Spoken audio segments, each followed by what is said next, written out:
ओशो, जहाँ ज्ञानी स्वतंत्रता, मुक्ति या मोक्ष की महिमा बखानते हैं, वहाँ भक्त उत्सव और आनंद के गीत गाते हैं। ऐसा क्यों है? ज्ञान का लक्ष्य मुक्ति है, ध्यान का लक्ष्य मुक्ति है, प्रेम का लक्ष्य उत्सव है, प्रेम का लक्ष्य आनंद है। यद्यपि मुक्ति और आनंद एक ही सिक्के के दो पहलू हैं। जिसको मुक्ति मिली उसे आनंद भी मिलता है, और जिसे आनंद मिला उसे मुक्ति भी मिलती है। वे एक ही सिक्के के दो पहलू हैं, वे अलग अलग नहीं हैं। लेकिन चूंकि ज्ञानी ध्यान की ही बात करता है और ध्यान के रास्ते से चलते चलते धीरे धीरे अपने को मुक्त करता है, जब मोक्ष का क्षण आता है तो वह महिमा मोक्ष की बखानेगा। स्वभावतः उसके लिए आनंद गौण है, छाया की तरह है। तुम्हारा मित्र तुम्हारे घर आया तो तुम मित्र की अगवानी करते हो, उसकी छाया की नहीं।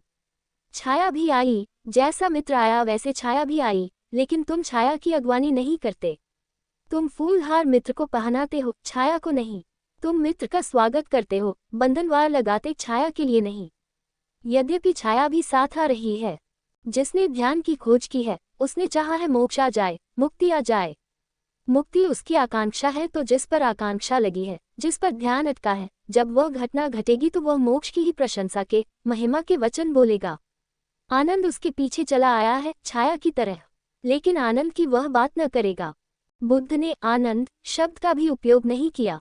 अगर लोगों ने बहुत आग्रह भी किया तो उन्होंने इतना ही कहा कि वहां दुख निरोध हो जाता है। दुख नहीं होता वहां, इतना ही कहा। इतना नहीं कहा कि आनंद होता है। ये भाषा ज्ञानी की है, उसके कारण है, उसकी भाषा में भी अर्थ है। जब भी कुछ ज्ञानी या भक्त बोलते हैं तो अकारण तो नहीं बोलते।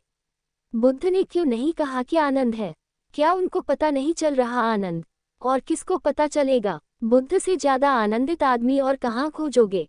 लेकिन फिर बोलते क्यों हैं वे कि सिर्फ दुख निरोध? लोग कई तरह से प्रश्न पूछे हैं जिंदगी भर बुद्ध को, इधर से कुरेदा उधर से कुरेदा, कहीं से रभी आनंद निकाल लें।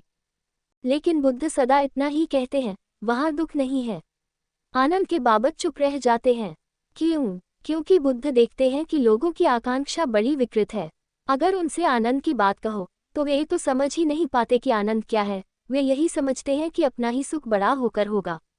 आनंद का अर्थ समझते हैं सुख की ही और बड़ी राशि, महासुख। कोई गुणात्मक भेद नहीं समझ पाते, परिमाण का भेद समझते हैं। तो समझो आनंद अपने पास तिल भर है और वहां आकाश भर बहुत होगा, लेकिन यही तो भ्रांति हो जाएगी। बुद्ध कहते हैं तुम्हारा जीवन में जो दुख है वो वहां नहीं होगा। जो वहां होगा उसका तो तुम्हें कोई अनुभव नहीं है। इसलिए मैं कोई भी शब्द ऐसा उपयोग न करूंगा जिससे तुम्हारे जीवन में और अड़चन आ जाए। आनंद तो तुम जानते नहीं, तो मैं कैसे कहूँ? दुख तुम जानते हो, इसलिए दुख के बहाने कहता हूँ कि दुख वहां नहीं है। समझो, एक आदमी ने रोशनी नहीं देखी, फिर कोई आदमी रोशनी देखकर आया, और यह आदमी जो सदा अंधेरे में रहा है, जिसने रोशनी नहीं देखी, ये पूछता है वहां क्या है? तो ये जो रोशनी देखकर आया है, यह अगर कहे वहां रोशनी है तो बेकार की बात है, क्योंकि यह आदमी तो कभी रोशनी देखा नहीं है, इसलिए ये शब्द बेकार है। ये देखकर आने वाला कहता है वहां अंधेरा नहीं है, ये बात सार्थक है। वह अंधेरे में रहने वाला आदमी कितनी ही जिद करे, वह कहे कि यह तो मैं समझ गया अंधेरा नहीं है, मगर वहां है क्या? नहीं क्या है, ये तो तुमने बता दिया, मगर है क्या, ये तो बताओ। वह कहेगा तुम जाओ और देखो, कुछ है, लेकिन वह शब्द के बाहर, अनिर्वचनीय, शब्दातीत, भाषा में न कहा जा सके, अव्याख्या। बुद्ध जब किसी गांव में आते थे तो डुंडी पिटवा देते थे कि मुझसे 11 प्रश्न कोई न पूछे। उन 11 प्रश्नों में उन्होंने वे सब बातें जोड़ दी थी जिनकी व्याख्या नहीं हो सकती, अनिर्वचनीय। जिनको जानो तो ही जान सकते हो, दरिया देखे जानिए, जिनको देखो तो ही जान सकते हो, जिनको बताने का कोई उपाय नहीं, और बताने से भूल की पूरी संभावना है, क्योंकि कुछ का कुछ समझ जाओगे।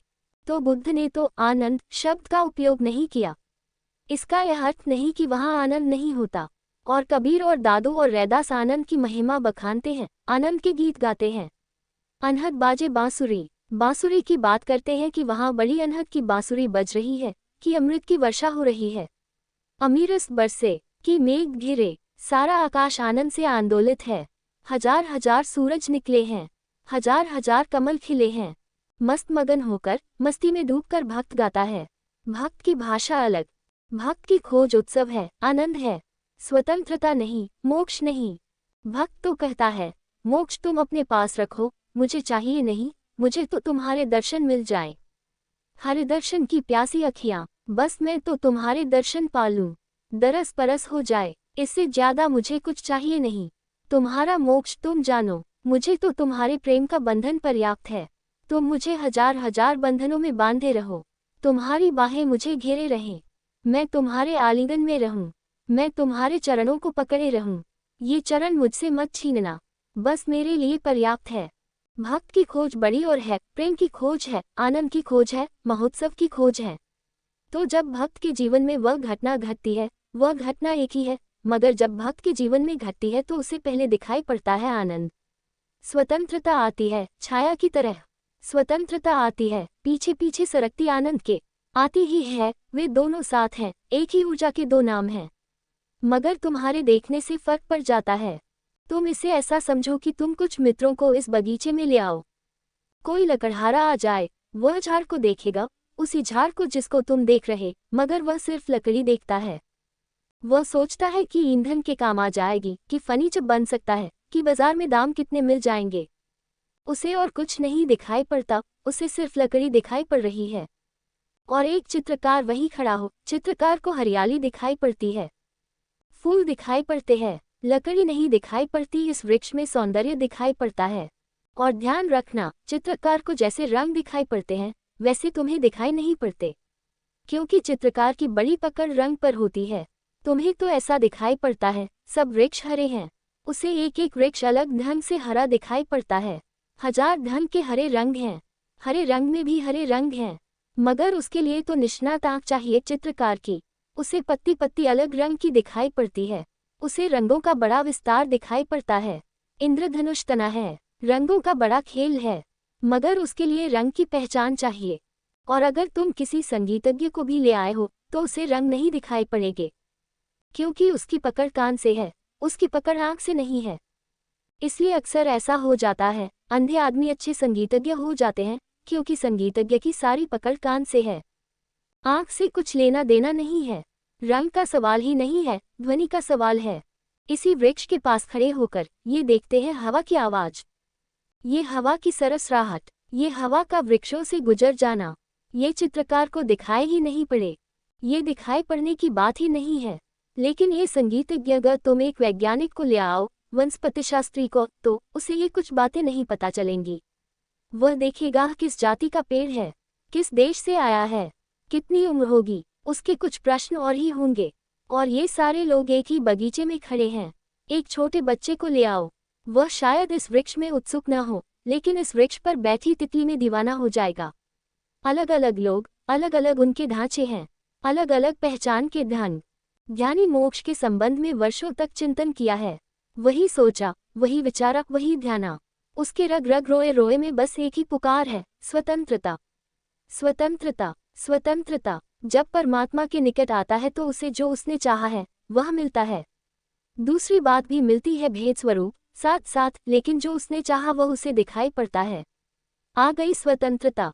भक्त चाहा था प्रेम, आनंद, उत्सव। भक्त चाहा था मस्ती। भक्त चाहा था कि प्रभु शराब बनकर उतर जाए मेरे कंठ में, कि मैं नाचूं, मगन होकर नाचूं। पद घुंघरू बांध मीरा नाची। कितने दिन से पदों में घुंघरू बांध कर भक्त बैठा था कि कब तेरा मिलन हो और मैं नाचूं। नाचने की घड़ी की प्रतीक्षा करते करते जन्म जन्म बीत गए थे। फिर जब परमात्मा आता है तो भक्त नाच उठता है। मीरा नाची। बुद्ध बिल्कुल मूर्ति की तरह रह गए, शांत। अब हम सोच भी नहीं सकते बुद्ध को नाचता हुआ। वह उनके व्यक्तित्व का ढंग नहीं है। बुद्ध की ही प्रतिमाएं बनी सबसे पहले, क्योंकि बुद्ध पहले प्रतिमा जैसे आदमी थे, बिल्कुल संगमरमर की प्रतिमा ही थे वे। जब उनको परम घटना घटी तो हिले भी नहीं, डुले भी नहीं। 7 दिन तक कहते हैं, हिले नहीं, डुले नहीं, बैठे ही रहे। देवता भी डर गए कि यह क्या इसी तरह समाप्त हो जाएंगे। देवताओं ने आकर चरण छुए, हिलाया डुलाया और कहा कि महाराज आप कुछ बोलें। इतनी इतनी सदियों के बाद कभी कोई आदमी बुद्धत्व को उपलब्ध होता है, अनेक लोगों को लाभ होगा, आप कुछ बोलें, आप चुप क्यों बैठे हैं? 7 दिन से हम प्रतीक्षा कर रहे हैं। बुद्ध का मन बोलने का भी न था, बोलने में भी हलन चलन हो जाएगा, थोड़ी गति हो जाएगी। बुद्ध तो मस्त बैठे थे। वह मस्ती चुप्पी की थी, वह मस्ती हलचल शून्य थी, कंपन रहित थी। और मीरा को जब यही घटना घटी तो वह नाची, खूब नाची। अब तुम कहोगे, क्या इन दोनों को अलग अलग घटनाएं घटी? नहीं, ये दो अलग ढंग के व्यक्ति थे, घटना तो एक ही घटी। इन दोनों के ढांचे, झेलने वाले ढांचे अलग थे। एक ज्ञानी का मन था और एक भक्त का, प्रेमी का मन था। और ख्याल रखना ही ये दो ही विशेष भेद हैं। और अपना भेद साफ कर लेना, नहीं तो कई दफा बड़ी अड़चन चलती जाती है। लोभी मत बनना, दोनों मार्गों पर चलने की कोशिश मत करना। कई दफा लोभी लोग मेरे पास आ जाते हैं, वे कहते हैं कि थोड़ी भक्ति करें और थोड़ा ध्यान, तो कुछ हर्जा तो नहीं है। हर्जा तो कुछ भी नहीं है, मगर तुम पहुंच ना पाओगे। जैसे कोई आदमी सुबह एक रास्ते पर चले और सांझ दूसरे रास्ते पर चले तो पहुंच कहीं नहीं पाएगा। तफरी हो जाएगी, घूम फिर आए थोड़ा, फिर अपने घर आ गए, फिर घूम फिर आए थोड़ा, फिर घर आ गए, लेकिन यात्रा ना हो सकेगी। यात्रा तो एक ही रास्ते पर होगी, सारे जीवन को समर्पित कर देना होगा एक ही रास्ते पर। दोनों रास्ते सही हैं, तुम चाहो प्रेम के रास्ते पर चलो।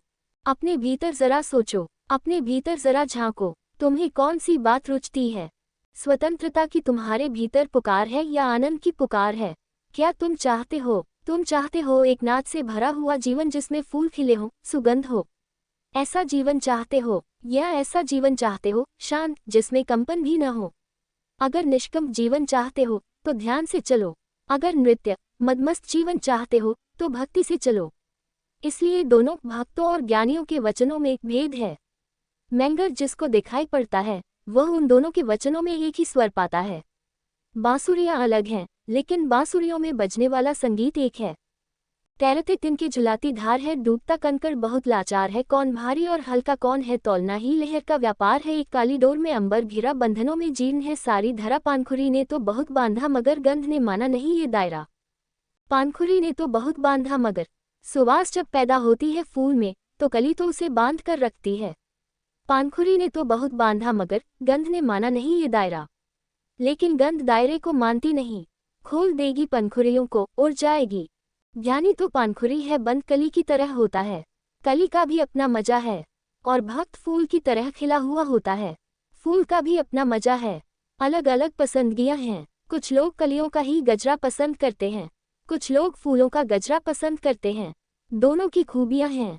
कलियों के गजरे की एक खूबी है, जैसे दूज के चांद की होती है, कुछ होने को है, अभी हुआ नहीं।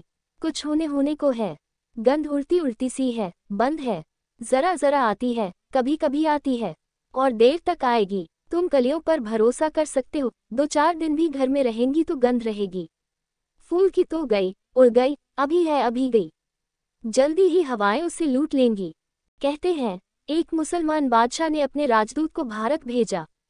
औरंगजेब के जमाने की बात है। राजदूत जब भारत आया तो उसने औरंगजेब को कहा कि आप पूर्णिमा के चांद हैं। ये खबर उस मुसलमान बादशाह को भारत के बाहर पहुंची कि पूर्णिमा का चांद कहा हिंदुस्तान के बादशाह को। इससे बड़ी हैरानी हुई। ईरान का बादशाह था वह, उसे बड़ी हैरानी हुई। उसने कहा अब मेरे लिए क्या कहेगा, क्योंकि पूर्णिमा के चांद के आगे तो कोई होता नहीं। लौटकर जब राजदूत वापस आया तो दरबारियों ने उसको खूब समझा कर रखा था इस राजदूत के खिलाफ, जैसा दरबारों में चलता है कि इसने आपका अपमान कर दिया, पूर्णिमा का चांद कह दिया, अब आपको क्या कहेगा। इससे पहले बात यही पूछना कि अगर हिंदुस्तान का बादशाह पूर्णिमा का चांद है तो मैं कौन हूँ। इससे ही पता चल जाएगी इसकी वफादारी। यह आदमी बेईमान है, इससे सावधान, इसने चापलूसी की और आपका अपमान हो गया। राजदूत के आते ही राजदूत को पकड़ लिया गया, दरबार में लाया गया। पूछा उससे बादशाह ने कि तूने हिंदुस्तान के बादशाह को पूर्णिमा का चांद कहा, अब मुझे क्या कहेगा। उसने कहा आप दूज के चांद हैं। ईरान का बादशाह तो बहुत नाराज हुआ। उसने कहा दूज का चांद, जरा सा दूज का चांद और पूर्णिमा इतना बड़ा चांद। उस राजदूत ने कहा आप परेशान न हों, पूर्णिमा के चांद के आगे अब कुछ नहीं है, अब सिवाय मौत के। अब मरेगा, अब अंधेरी रात आती है। दूज के चांद के लिए बहुत संभावना है, अभी तुम्हारी बड़ी संभावना है। हिंदुस्तान का बादशाह मुर्दा है, उसको मुर्दा कहा मैंने, आप समझे ही नहीं। उसको ये कहा कि खत्म तुम्हारे दिन, आते हमरे दिन, तुम गए गुजरे, रहा होगा तुम्हारा अतीत। पूर्णिमा के चांद का तो अतीत होता है, दूज के चांद का भविष्य होता है। क्या चाहते हो तुम। उस राजदूत ने कहा भविष्य चाहते हो या अतीत चाहते हो। अनंत भाजनों का फलश्रुति। बात तो अर्थ की थी। दूज के चांद की भी अपनी खूबी है। हिंदू पूर्णिमा के चांद को पूजते हैं, मुसलमान दूज के चांद को पूजते हैं। दोनों की अपनी खूबियों हैं। पूर्णिमा का चांद पूरा हो गया, वह पूर्णता का प्रतीक है। दूज का चांद विकास का, गति का, गत्यात्मकता का प्रतीक है। ऐसी ही कली और फूल। कली दूज का चांद है। अभी बहुत संभावना है, अभी खिली नहीं, खिलेगी। अभी गंध बंद है, अभी मुट्ठी बंद है, और कहते हैं न, बंद मुट्ठी लाख की, खुली तो खाक की। अभी रहस्यपूर्ण है सब, पंखुड़ियों में रहस्य दबा है। बुद्ध की मूर्ति देखी, वहां बंद है पंखुड़ियां, सब बंद हैं, सब भीतर समाया है। ध्यानी भीतर लिए बैठा है अडिग, भरे बैठा है, लबालब, छलकता नहीं। उसके जाम से कुछ छलकता नहीं, ये तो उसकी खूबी है। भक्त फूल जैसा है, सब छलका दिया, सब बांट दिया है। भक्त की भी अपनी खूबी है, वह पूर्णिमा जैसा है, वह पूरा हो गया। भक्त कंजूस नहीं है, कृपणता नहीं है, और भक्त जानता है जिसने ये सुवास दी है और रदेगा। कंजूसी क्या करनी है, बांटने में डरना क्या है। बांटो, क्योंकि यह कुछ ऐसी चीज है कि बांटने से बढ़ती है, घटती नहीं। जितना गाओ उतने नए गीत पैदा होते हैं, जितना नाचो उतने नए नृत्य चले आते हैं। ये सिलसिला अखंड है। भक्त की अपनी खूबियां हैं, फूल की अपनी खूबियां हैं। दोनों अवस्थाएं बड़ी प्यारी हैं, और दोनों के भीतर जो सुवास छिपी है वह एक ही है। फूल की प्रकट होकर फैल रही है, पंखुड़ी की अपने भीतर बंद है, लेकिन सुवास तो एक ही है। परमात्मा एक ही है, अनुभव एक ही है, समाधि एक ही है। भक्त में नाचती है समाधि, ध्यानी में विश्राम करती है। फिर दोहरा दूं, भक्त में नाचती है समाधि, भक्त में परमात्मा नाचता है, और ध्यानी में विश्राम करता है। विश्राम भी तो करना पड़ेगा न, कहीं नाचते ही तो न रहोगे, फिर विश्राम ही करते रहोगे, ये भी तो ठीक नहीं है। कभी तो नाचो, कहीं तो नाचो। तो भगवान कहीं नाचता है और कहीं विश्राम करता है। बुद्ध में विश्राम करता है, मीरा में नाचता है। दोनों उसके ही पहले